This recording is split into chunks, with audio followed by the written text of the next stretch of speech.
What if you're wrong? What if there is an infinite number of ways to get through menopause without suffering? Maybe even to enjoy it, to make it a pleasurable experience that you can embrace. Welcome to the Women Rock in Midlife podcast, soulful wellness to elevate your second act. You deserve to deeply love every moment of your life, living your best life with pure joy, optimal health and abundance, with the energy, time, and inner peace to savor experiences with your loved ones and with yourself. Hi, I'm Jen Kunkel. Join me on this soulful journey to complete wellness in midlife and beyond. Today, we're talking about the menopause mess with 2 kick-ass steps to crush anxiety. You know, one of the least talked about, most common symptoms of menopause and perimenopause is anxiety. When I ask women, what is the one thing that you would like to change about your menopause experience? Most of the time, I get something along the lines of everything, or I just want it to stop. It's like the symptoms are so overwhelming. They're actually not able to pin it down to just one thing. It doesn't even feel like there's separate things to them. It feels like it's everything. It's everything all at once, and they really just want it to stop. But a lot of times, anxiety doesn't even come up, at least not at first. But eventually, as I'm talking to them, anxiety does come up, and we realize that it's huge for them, even if they didn't recognize it at first. And anxiety is so debilitating. I promised you 2 steps to crush it, to crush that menopause anxiety. I know 2 steps is kind of weird. 2 steps usually have 3 steps or 5 steps. Well, this is simple. 2 steps, like your country line dancing. The first step is to empower yourself. I know people do not like the word victim, but I'm going to use it here because I don't want you to be one. And you probably don't want to be one either. So here's the deal with empowering yourself. You can either be a victim to menopause, or you can empower yourself and take charge. I know it probably doesn't feel like you have a choice. This is a choice, Jen? What? No, it doesn't feel like a choice. It doesn't seem like you have a choice when your body's betraying you at every turn, when you're overwhelmed and sleep deprived and you can't think straight. You have all the symptoms and it feels utterly debilitating, but you can choose how to deal with it. This is around personal responsibility, which is one of my 12 personal core strengthening principles. And it's a powerful one too. The idea is that you may not be able to control a situation or every aspect of it. You can always control how you respond, what you do next, even if it doesn't seem like it at first, even if it's hard. And it might be hard, it might be challenging, but it doesn't have to be impossible. It doesn't have to be something that is so high on the mountaintop that it feels undoable. Right now, you might be thinking it is, and you might be thinking, what do you mean, Jen? What do you mean, empower myself? Just tell me how to stop this.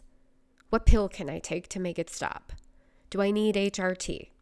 What are the steps? What action can I take? Well, that's the thing. This is the action. Choosing to empower yourself is the action. It's the first action. It's like what I say sometimes, where the first thing you need to do is decide. Because without that, nothing else you do matters. Decide and believe.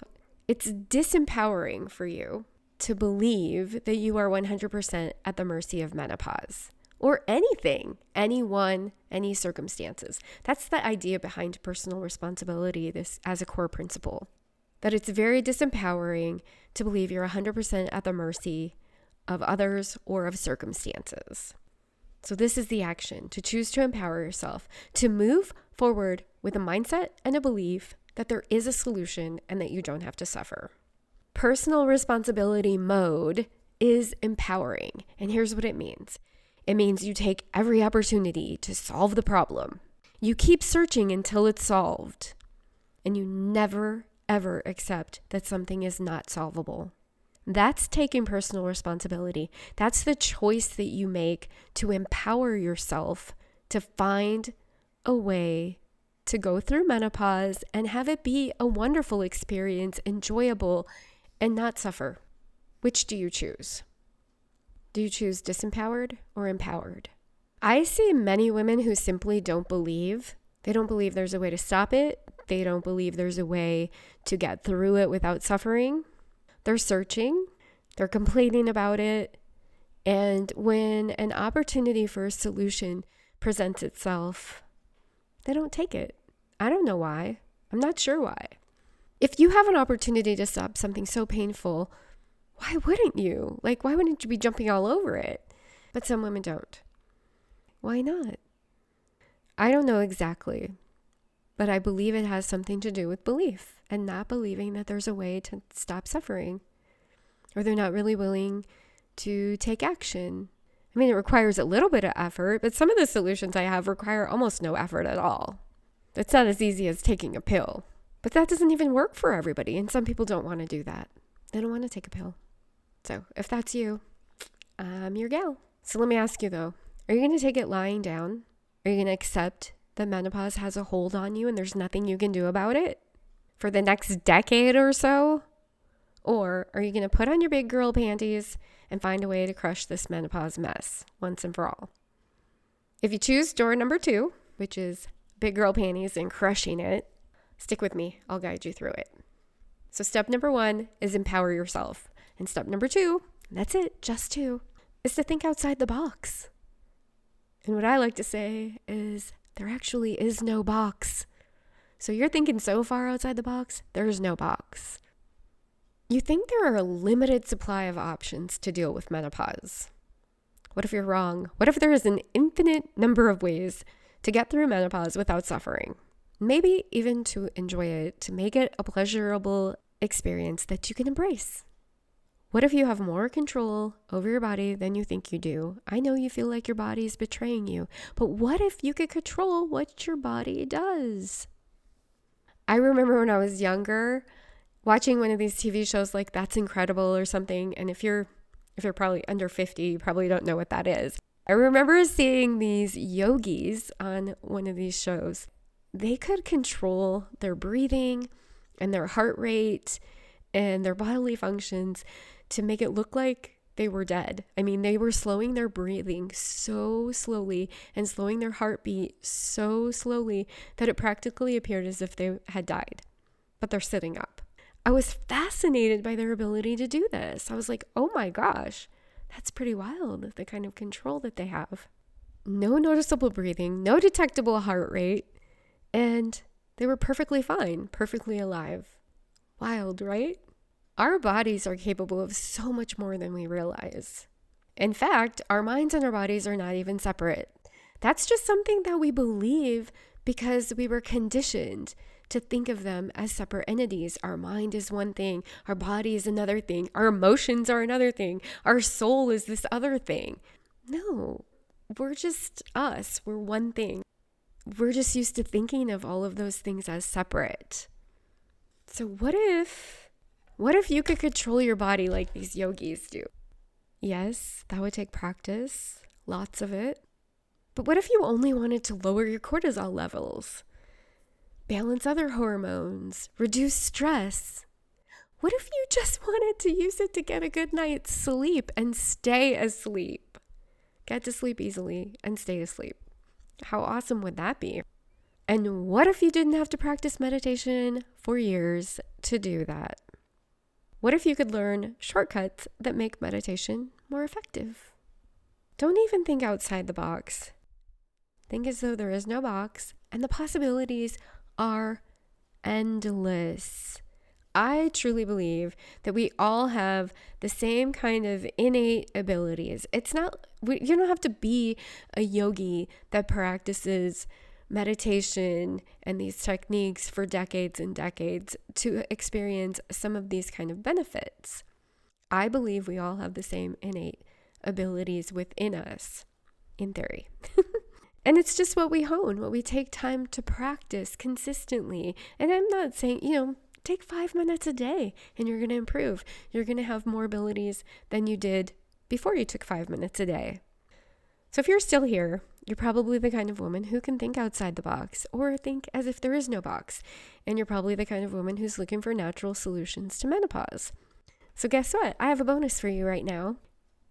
3 keys to a happy life in menopause and beyond, and in general. These are my 3 keys. I've broken it down. I love simplicity, and this is my bare bones. Simplistic, holistic, integrated approach for general wellness, for happiness. 3 things. 1, move your body.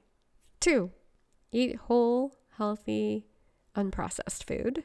And 3, inner emotional healing. Number 1, move your body. Moving your body is so good for you. It helps you decrease stress and inflammation. It helps you boost your energy. And you might even lose weight. Have you ever noticed that when you are more active, when you move your body more, you want to move your body more? When you're more active, you want to be more active. And when you lay around a lot more, you want to lay around a lot more? I've noticed it. So number 2, eat whole, healthy food. Why? Well, processed foods contain ingredients that may mess with your hormones, to put it simply. They're pseudo ingredients. They're manufactured like artificial flavors, MSG. These things are messing with your brain chemistry to make you think that food tastes better than it does. And that could have an impact on your hormones. If you can't pronounce it, don't eat it. That's a good rule of thumb. You've heard that before. Eat foods as close to their whole state as possible for best health benefits. Now, I know you're busy, so maybe you don't have time to do all that. That's okay. It doesn't mean that you can never, ever have processed foods. It doesn't mean that you have to have completely scratch meals all the time. I get that that's impractical for most people, but be careful where you draw the line. Justifying some of the fast food places is really hard to do, even a little bit, because it's not like you would say, oh, I'll just have a little bit of arsenic and I'll be fine. No, we wouldn't say that, right? We just assume that if it's in our food, then it must be safe, that the government would protect us. But do you really want to assume that? I mean, I don't assume that. I know that there are revolving doors with the FDA who approves what's allowed and what's not. And some of those people have worked in the major food corporations, and some of them will go back there. And that's what the revolving door means. They go from corporate to government to corporate again to government again. So we don't really know if they are unbiased. We don't really know if they have our best interest in mind. And I don't trust them to do that. That's my personal opinion. You have your own. That's fine. And then number 3, inner emotional healing. Oh my gosh. This is like the magic bullet. If you're looking for a magic bullet, this one's it. We are one integrated being. Body, mind, soul, emotions. And here's what happens, okay? When we have our conditioning kind of tells us not to feel. Oh, don't be sad. If someone's sad, oh, don't be sad. I have this thing where I say, it's okay to be sad. It is okay to be sad. Most people don't think like that until you go, oh, okay, yeah, it is. Like this is years ago, I was dating someone who was working out of town for some period of time. And a friend said, oh, how you doing without him around? And I was like, I'm sad. And oh, I'm sorry, blah, blah, blah. And I'm like, no, it's okay. I mean, I'm okay with being sad. And it kind of hit me that not everyone views emotions and sadness the way that I do. Like, some people really look at certain emotions as negative. We want to avoid them. And that's conditioning. You're conditioned to avoid so-called negative emotions. Let's get out of that, because what happens is you start to experience it, your conditioning kicks in, and you think, oh, no, let's push it away. Let's be happy. And you interrupted that cycle. Now that emotion could be stuck in your body, and it could create long-term problems until you release it. And I'm still releasing emotions that are stuck in my body. I know it sounds weird. I used to think it sounded weird, and I was very skeptical about this kind of stuff. And I get it if you're skeptical, but I know that it works, and The more I do it, the more it feels right. People see amazing results from it. So don't write it off. This is where thinking outside the box and that there is no box totally comes in. And science is actually finally starting to acknowledge, Western science is finally starting to acknowledge that emotions in the body are interconnected. So there are some studies. If you want to do a little research and poke around, you'll find some cool stuff there. We are one integrated being, and menopause is kind of proof of that if you think about it in a weird way, because when menopause happens, your body, your mind, and your emotions all feel out of sorts. It's like everything gets stirred up all at once. And you cannot distinguish. Like I said at the beginning, I ask women, what's the one thing you want to change about menopause? And they usually have difficulty discerning one thing because it's everything. And it's physical and it's emotional and it's mental all at the same time. So this inner emotional healing goes beyond things like meditation. It could involve meditation, but it goes beyond that and into releasing these emotions that have been stored in the body, some of which may have been there since childhood or before. Keep in mind, we can hear and sense and feel what's going on when we're in our mother's womb. You never know what you're going to find when you start doing these emotional release. I'm still surprised sometimes what comes up and what you let go of, and how that's going to change your well-being and your life in general. Like I said, that's the amazing thing about this is it doesn't just affect what's going on with you in menopause. It affects your whole life. Let's say you have difficulty in relationships. Maybe that's related to an emotion that's stuck in your body. Maybe you have difficulty with money. Maybe bad stuff just seems to happen to you all the time. Releasing these emotions can shift everything. And it's not usually just one emotion that's tied to a certain thing. So learning a technique that you can do yourself over and over and over is actually super beneficial too. Do these 3 things consistently and you have a much better chance of a good, happy, healthy life. Move your body, eat whole food, and inner emotional healing. Imagine waking up one morning in the near future feeling clear-headed, refreshed, and emotionally at peace. Imagine feeling energized and ready to take on your day. If that interests you and you're ready to choose empowered for yourself, then let's hop on a Zoom call and talk about it. Let's get you started on the right path with a free menopause balance breakthrough session. I'll help you get clear on what's really possible for your menopause experience. I'll help you get outside of that box of what you think it's going to be and what you think it has to be, and help you figure out your next best steps. And if you decide those next steps are working with me, then we'll talk about what that looks like. And if you decide they're not, then that's cool too. You will leave the session feeling clear and energized and ready to take it on. Thanks for joining me today. Book your free menopause balance breakthrough session or connect with me on socials. Both links are in the show notes. Next time.